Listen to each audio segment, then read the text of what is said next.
Olá, seja bem-vindo. Me chamo Fábio Cardoso.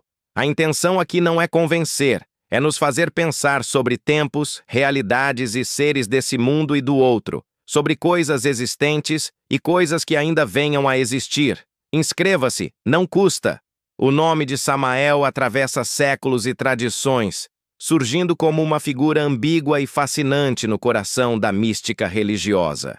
Etimologicamente derivado do hebraico, significa veneno de Deus, unindo na mesma expressão o aspecto divino e a ameaça da destruição, a luz e a sombra que coexistem no plano espiritual. Essa dualidade acompanha toda a sua história, pois ele é chamado de acusador, sedutor, anjo da morte e até destruidor, mas também aparece como executor da vontade divina e guardião da justiça cósmica. As tradições judaicas e cristãs, assim como os escritos gnósticos e a própria Cabala, descrevem Samael de maneiras diferentes, ora como adversário, ora como servo fiel do Criador, mas sempre como portador de poder e mistério.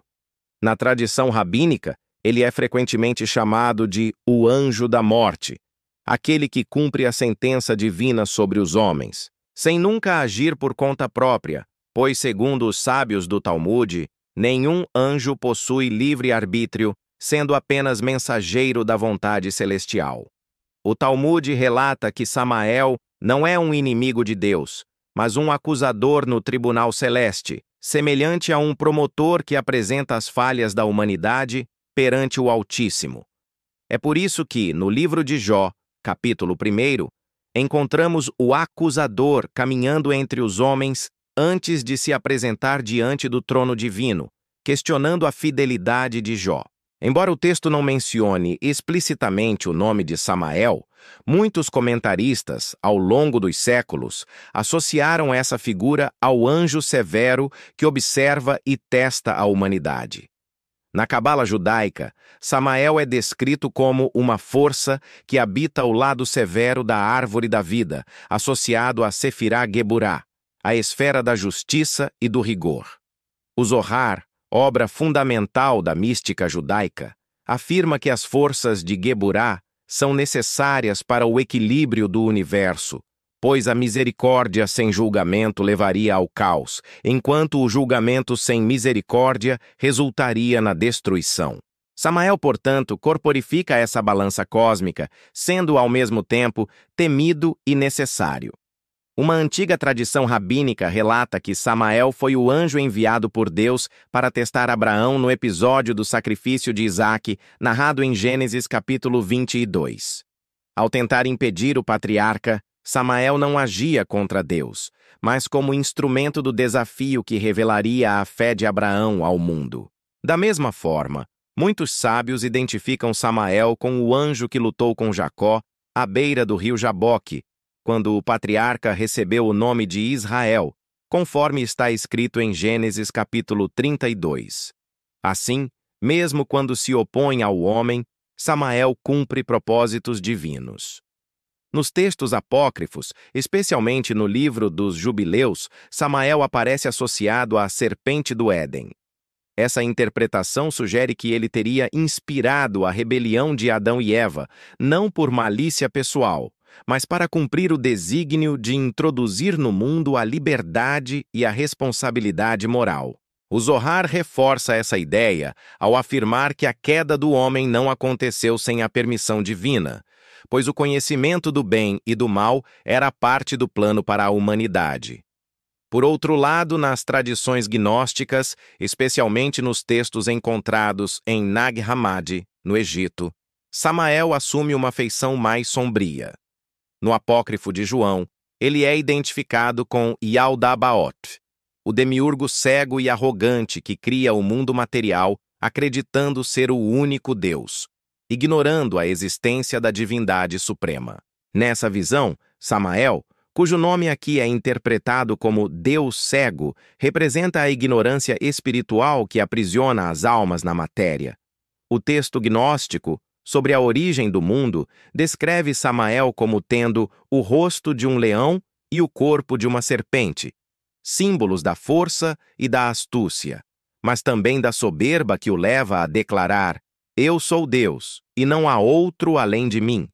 Essa declaração, para os gnósticos, revela a sua cegueira espiritual, pois o verdadeiro Deus habita às alturas inacessíveis, muito além da criação imperfeita do demiurgo. No entanto, a tradição judaica jamais o viu como rebelde absoluto. Para os rabinos, Samael atua sempre sob ordens divinas, mesmo quando personifica a severidade. O Midrash afirma que, na noite da primeira Páscoa, quando os primogênitos do Egito foram mortos, foi Samael quem passou sobre as casas, poupando aquelas marcadas pelo sangue do cordeiro, conforme está escrito em Êxodo capítulo 12. Ele era, portanto, o anjo da morte, mas executando um juízo ordenado pelo próprio Criador. No livro de Isaías, capítulo 14, encontramos a famosa passagem: Como caíste do céu, ó estrela da manhã, filho da alva, como foste lançado por terra, tu que debilitavas as nações. Embora a tradição cristã posterior tenha associado esse texto à queda de Lúcifer, muitos estudiosos judeus o aplicam ao rei da Babilônia e não a um anjo específico. A identificação de Samael com Lúcifer surgiu mais tarde, quando teólogos cristãos passaram a unir diversas figuras sombrias sob a mesma identidade. O Apocalipse de João, no capítulo 12, descreve a guerra no céu, onde Miguel e seus anjos combatem o dragão e suas hostes. E foi precipitado o grande dragão, a antiga serpente, chamado Diabo e Satanás, que engana todo o mundo. Ele foi atirado à terra, e com ele, os seus anjos. Embora o nome Samael não apareça, muitos comentaristas medievais acreditavam que ele estava entre esses anjos caídos, liderando a rebelião celestial antes de ser derrotado por Miguel. No Talmud, Samael é chamado de o chefe dos satãs, termo que significa simplesmente adversários ou acusadores. Ele é visto como o anjo que desafia a humanidade e acusa seus pecados, mas sempre dentro do tribunal divino, nunca fora dele. Essa função judicial explica por que, em algumas tradições, Samael é retratado como o tentador. Ele provoca a queda, para depois exigir a punição, cumprindo assim o papel de acusador no céu. O Zohar descreve Samael e sua consorte, Lilith, como forças complementares do julgamento divino e da sedução do mal. Lilith, a primeira mulher de Adão segundo o folclore judaico, une-se a Samael para engendrar espíritos de perdição, não como rivais de Deus, mas como instrumentos para testar os homens. Essa tradição influenciou fortemente a demonologia medieval, onde Samael passa a ser visto como príncipe dos demônios, ainda que sua origem seja a de um anjo. A Cabala ensina que todas as forças do bem têm um reflexo no lado sombrio, chamado de Sitra Ahra, o outro lado. Samael seria o reflexo sombrio de Miguel, assim como Lilith é o reflexo sombrio de Eva. Essa simetria cósmica garante o equilíbrio entre misericórdia e rigor, pureza e tentação, vida e morte, pois, sem oposição, não haveria liberdade nem mérito na fidelidade humana. No livro de Reis, capítulo 19, lemos que o anjo do Senhor matou 185.000 homens do exército assírio numa única noite, salvando Jerusalém da destruição. Muitos comentaristas identificam esse anjo com Samael, cumprindo mais uma vez o papel de executor da justiça divina contra as nações inimigas de Israel. A literatura mística posterior, especialmente na Idade Média, ampliou essa visão, descrevendo Samael como o anjo que preside os exércitos do julgamento. Ele não é o caos, mas a espada que mantém a ordem, pois sem a morte não haveria renovação. Sem a justiça, não haveria equilíbrio na criação. Os textos de Nag Hammadi, porém, insistem na imagem de Samael como demiurgo cego, contrastando com a visão judaica tradicional.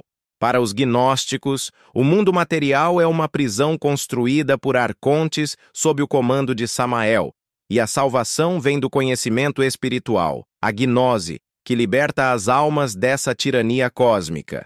Essa interpretação influenciou alguns grupos cristãos primitivos, mas a Igreja rejeitou o gnosticismo, preservando a ideia de que a criação é boa e que mesmo os anjos caídos não escapam ao controle de Deus. Assim, Samael permaneceu como figura ambígua. Para uns, príncipe dos demônios, para outros, anjo da morte servindo ao Altíssimo. O misticismo judaico medieval descreve Samael montado sobre a serpente do Éden, brandindo a espada flamejante que guarda o caminho para a árvore da vida. Essa imagem une em si a tentação e a punição, o início e o fim da história humana, pois a queda e o julgamento caminham lado a lado no drama da salvação. Mesmo no cristianismo esotérico, Samael não é visto apenas como maligno. Alguns ocultistas renascentistas, como Cornélio Agripa, consideravam-no o anjo da severidade divina, necessário para contrabalançar a misericórdia representada por outros arcanjos. Sem ele, diziam, o mal jamais seria contido e a justiça nunca seria feita. No Zohar, Samael é chamado de o veneno de Deus, mas também de a mão esquerda do Altíssimo, pois a mão direita simboliza a misericórdia, enquanto a esquerda representa o julgamento. Ambas pertencem ao mesmo Deus e operam juntas para governar o universo. Assim, ao longo dos séculos, Samael passou de acusador celestial a anjo da morte de príncipe dos demônios, a demiurgo cego, reunindo em si todas as contradições do mal e da justiça da rebelião e da obediência da queda e da redenção. Sua figura continua a intrigar estudiosos, teólogos e místicos, pois nele convergem as linhas tênues que separam luz e trevas, bem e mal, céu e inferno. Samael permanece como lembrança de que a espiritualidade não se resume a anjos de asas brancas e cânticos celestiais, mas inclui também a noite escura, onde a justiça e o mistério habitam lado a lado. Quem tem ouvidos, ouça o que o Espírito diz às igrejas.